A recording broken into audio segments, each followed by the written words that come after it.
but maybe spend a little bit more time with them. What would Pavlov call it? Well, yeah. Negative reinforcement. But in behavior, what we deal in is negative reinforcement of behavior.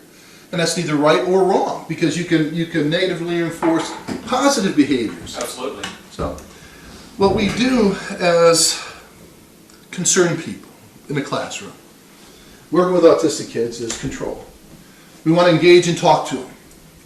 If we get a response from them, that's, I remember when dealing with different types of theories on autism, if we get them in front of a speech therapist and teach them how to speak, gosh, they're no longer going to be autistic and work through it. No. Need marks on the floor. So we're in classrooms working with Joey, and the school district wanted to send somebody over to because they were having problems in the afternoon with behaviors, and they came and they filmed us to figure out why there was a difference in behaviors, and they said, "Gosh, why do you stand so close to him?" Well, it's not about standing close or being close. It's about the need for safety, and he feels safe when I'm there. He can reach back and touch my leg, or he can do this. And they said, "Well, that's pretty amazing stuff." And I said, "Oh yeah, really amazing." Letting the kid know that we aren't going to be mean to him, that he's going to have something to eat, that if he wants something, we're going to give it to him, and we aren't going to fight with him. Gosh, that's tough. As long as he acts in an appropriate manner. And he understands now what appropriate behavior is, because we showed him that you can't hit people, you can't hit the teachers, you can't yell and scream. Yeah, when you hit people, I'm going to be so close to you, you won't be able to move. And they understand that. They said, "Holy cow, that doesn't feel good." Well, okay, so it doesn't feel good.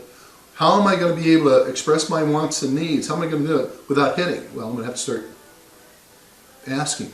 I want, or I do this, or I do that. Well, that's what happened with Joy. So the school district comes in, says, "Gosh, that's some amazing stuff. I understand now. It's something that has to do with being safe." It's earth-shattering. Oh, earth-shattering. Can you teach us? Can you run a class for us? Can you do this and that? Yeah, and the big question is, you guys are going to start running a autism class at this school, and who is going to teach the teachers? Well, we'll find somebody. Well, you better find them quick, because if you're going to have 8 kids in a classroom, they're autistic, you need 8 other people with those kids so they can feel safe. Yeah. Oh, we can't do that. We got one teacher and a couple of aides are going to pay minimum wage, and everything's going to be okay. Oh, okay. We just have a disaster. Yeah. So. Yeah. Okay. To answer your question about assessment, I don't know if they're going to be happy to see Astrid when she has a behavior today. She will have a behavior to at least 100% certainty on the wall. She's going to get frustrated because we aren't going to allow her to master a wall that she's not going to be able to do. And she's going to get frustrated, and she's going to yell and scream, and we will allow the behavior to occur. We will diminish the behavior, and there will be a consequence. We will leave. And that's about behavior modification. And she'll understand that. And the Y knows that's what's going to happen. No, the Y doesn't know anything. They're just real happy that we're going to be over there filming. Okay. But they've seen me there before. Okay.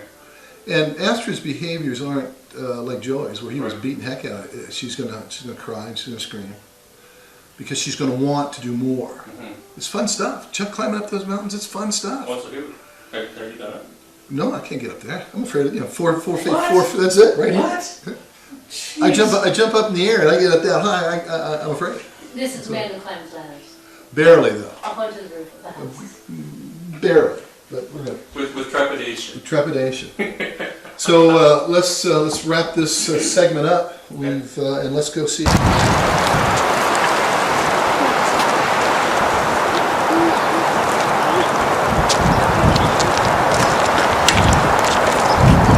She hasn't rode a bike in a year. Wow. Not bad at all. Took me 3 hours a day for a week. And every time we got the bike down,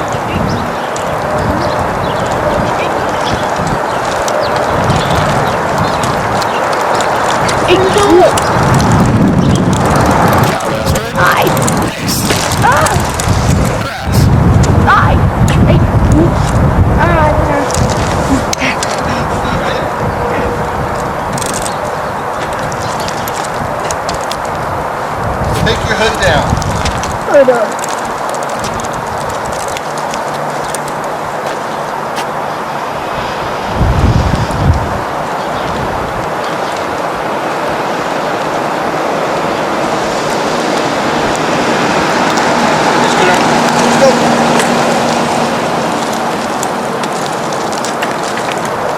Does your seat have to be higher? Do you want your seat higher or do you want to use Donna's way? Go get Donna's way. Hey, Let's get the nice way. I'm going to get a coat. You want a hat? You want this?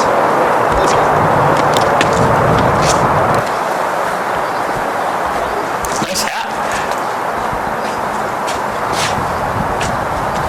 Cold? yeah, Warm? yeah. Hot? Which? Cold, warm, hot? Cold.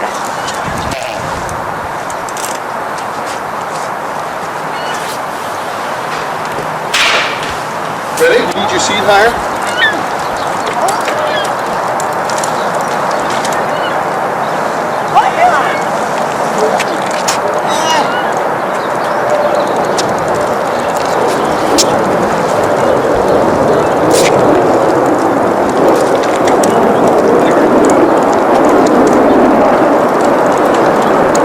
I see ya. Come up down the street.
Want more? Or you want to go climb the wall?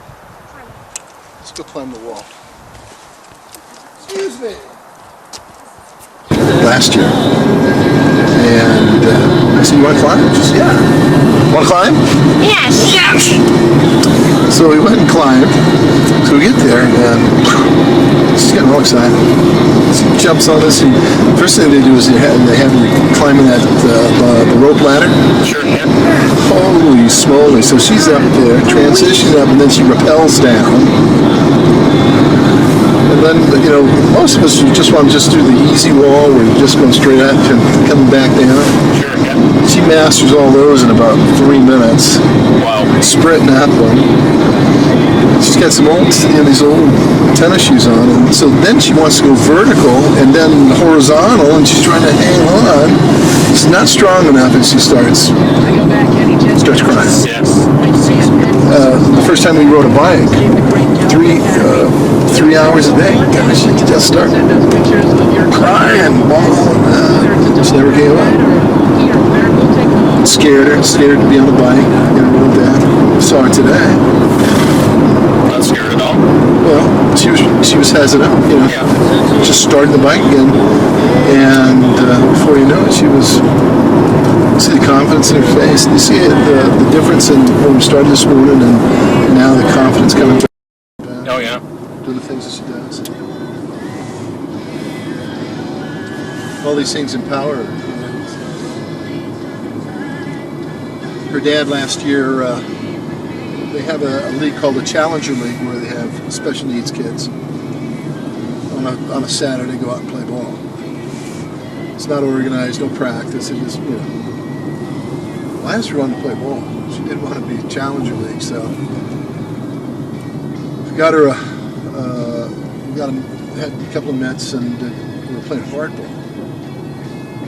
First time I threw it, she moved her glove, but not having it. Hit her square in the head. Oh, jeez. Bounced up, started crying. That was the last time she missed the ball. How many times we throw? 100 times each? 100 balls? Yeah. Play catch? Yeah. Baseball. And so our routine was pick her up at school, have her snack, and we would work on speech, which is communicating with. Would use fruit snacks and make her count them, and would have that interchange, and would count the sections of a tangerine and anything that would help her vocalize her wants and needs. It was always, I want this, I want that. I want computer. I like computer. Yeah. You do? Yes. Yes, you do. We then would sit in front of the school and we'd do that. And we'd finish snack, we'd have a drink, and then we'd go over bike park. Yeah. And we'd start practicing biking. Brutal. First thing she'd start doing is tantrum and just going berserk. Kept her on a bike, kept working it, and eventually it just one day we started and it just clicked, and man, we were never off that bike. Wow. Chase geese in it. Yeah. We are going to chase geese today. Tomorrow we'll chase geese. I got some bread, we can feed the geese. Yeah. You want to do that? Yeah. Okay. You want to play soccer? Yeah. Okay. So Dad takes her out to Challenger League, and she's all excited. Baseball.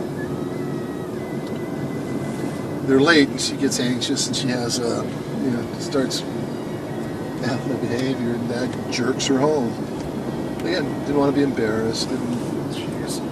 So we practiced for weeks and weeks and weeks so she could catch the ball and throw the ball and hit the ball, and she was ready to play. We'd go over at the end of daily therapy to the girls' baseball practices and games, and we'd sit there and watch, and she'd laugh, and that's what we did. It was always physical activity, something to do, something to get her confidence built, challenges and expectations and behaviors that were appropriate based upon the things we do as athletes. She just thrived in it. And then all of a sudden, there's dad's got no job, and there's no money, and no baseball. But now we got baseball again, huh? And bike, and everything else, aren't we? Yes, that's what we're gonna do. So this therapy that you're providing for her now, is that just complimentary? Or did you get new funding for her? There's no funding for her. She's done. 29 months, and the first 24 of them were wasted. The people that were dealing with her were too young, too inexperienced. Can you imagine a 24-year-old person? Who's never had her own kids, Yeah. let alone right out of school, doesn't know a maladaptive behavior from just a kid growing up. Well, it's like we mentioned earlier, Yeah. right? It's not that they're 24, it's that they're 24 and inexperienced, 24 inexperienced, absolutely. right? Or unskilled. You gotta understand first the dynamics of raising children before you be effective. So you're gonna wait for me, or are you gonna run? Don't run. Wait. And we'll go to. What time do we have to start? I think it starts at 2:30. So we'll get you mastered in.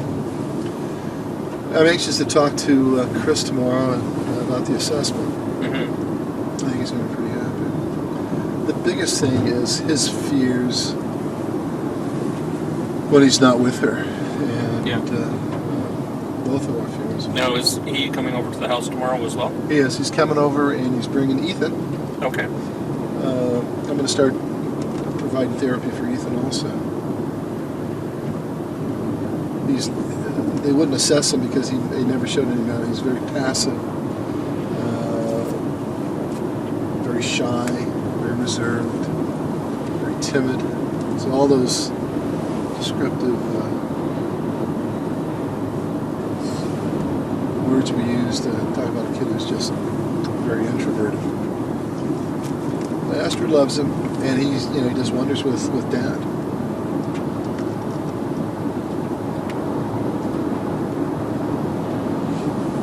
I think had he shown any maladaptive behaviors, had he broken something or kicked something or hurt something, or then he would have been able to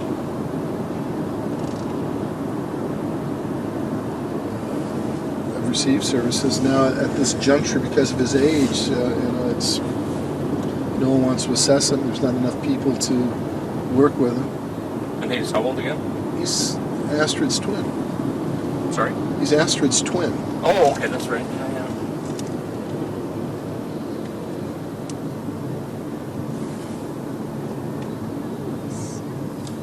And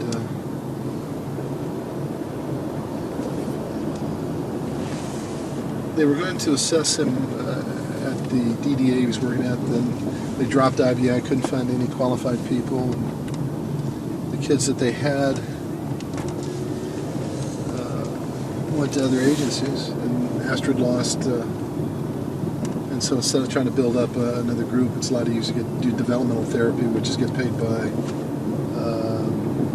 Medicaid to provide developmental therapy, make sure that they know how to brush their teeth and put on their pants. And what they usually do is get young people out of high school with no real experience, and they chaperone them, basically, babysit them. It helps people who have to work, don't have the money to pay for child care. The DDAs try to do the best they can with getting, with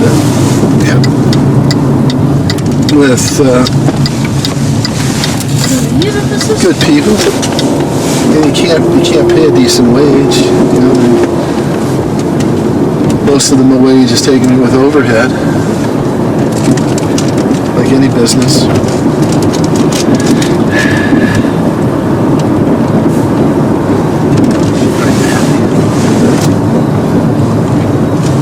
Here we are. Get your coat. You gonna leave your hat here? I'll let you out and I'll go park.